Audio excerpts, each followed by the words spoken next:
Welcome to the tutorial on how to use flash on your Nikon D7200. In this video, we'll show you how to get the most out of your camera's flash capabilities. Ensure that the main dial is not set to flash off mode.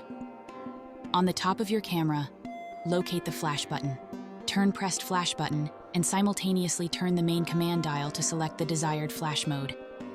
Select between auto, red eye reduction, and flash off.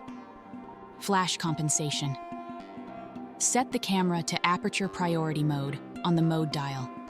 Press the flash button to activate the flash. Then, press and hold the flash button down while simultaneously rotating the front dial to adjust the flash compensation. Capture your shot. Frame your subject. Half press the shutter button to focus. Fully press the shutter button to take the shot. The flash will automatically fire if needed. Thanks for watching. If you found this tutorial helpful, please remember to like and subscribe. You can discover more tips and tricks for your Nikon D7200 in the playlist linked in the description below.